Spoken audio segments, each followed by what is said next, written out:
ابن عمر سے پوچھا کہ فلاں جگہ کے اندر ایک شخص نے گستاخی رسول کی ہے، آپ بتائیں اس کے بارے میں فتویٰ کیا ہے؟ تو ابن عمر غصے میں آ گئے، کہا فتویٰ پوچھنے آگے ہو پہلے اسے قتل کیوں نہیں کیا؟ اور یہ بات ہمارا موقف دو ٹوک اور واضح ہے کہ گستاخ رسول واجب القتل ہے، اور اس کو بطور حد قتل کیا جائے گا، بطور تعزیر قتل نہیں کیا جائے گا، اور اگر وہ معافی مانگے بھی تو چونکہ بطور حد قتل کیا جائے گا اس کی معافی قابل قبول نہیں ہوگی۔ آج یہ بھی فلسفہ لوگ تراش رہے ہیں کہ حضور نے اپنے دشمنوں کو معاف کیا ہے، اپنے بیٹے کے قاتل کو کرنا معاف تیری جوان مردی کا پتہ چلے، کرنا سنت ادا، اپنے گستاخ کو معاف کرنا، دشمن کو معاف کرنا اور بات ہے، لیکن محبوب کے دشمن کو معاف کرنا اور بات ہے۔ دوسرے لفظوں میں یوں سمجھ لو، اپنے دشمن کو معاف کرنا جوان مردی ہے اور محبوب کے دشمن کو معاف کر دینا بے غیرتی ہوا کرتی ہے۔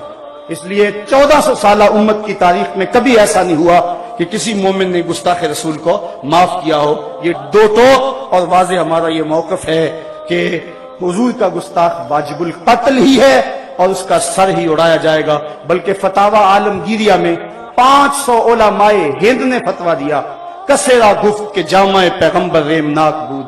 کسی نے اگر کہا کہ حضور جو لباس پہنتے تھے وہ میلا کچیلا ہوتا ہے، وہ میلا کچیلا ہوتا تھا، 500 علماء نے فتویٰ دیا اس کی گردن اڑا دو جو حضور کے لباس کو بھی میلا کہے۔ یہ تو وہ نازک بارگاہ ہے، لے سانس بھی آہستہ کے دربار نبی ہے۔ یہاں تو سانسوں کا شور بھی بے ادبی کہلاتا ہے۔ یہاں تو جنید و بایزید آتے ہیں، وہ بھی سانسوں کو روک کے آتے ہیں۔ تو یہ ایک اہم کام ہے اور فوری حل ہے۔ گستاخان رسول کے سینے میں یہ ڈر رہنا چاہیے، جس طرح کبھی کہا جا رہا تھا کہ سلمان رشدی کہتا ہے اگر چڑیا بھی پر مارتی ہے تو میں کانپ جاتا ہوں کہ کوئی غیرت مند مسلمان آ گیا ہے۔ تو اگر اس کا یہ خوف بھی ختم کر دیا جائے پھر تو گستاخی رسول کا باب ہی کھل جائے گا۔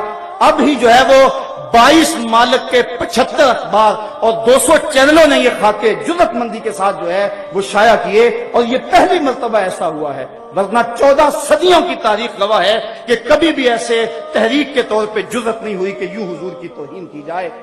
جوش میں آ جایا کرتی تھی غیرت، لیکن افسوس آج اس کشتی کو ہے خوف تلاطم صد حیف، منہ موڑ دیے تھے جس نے بڑھتے ہوئے طوفانوں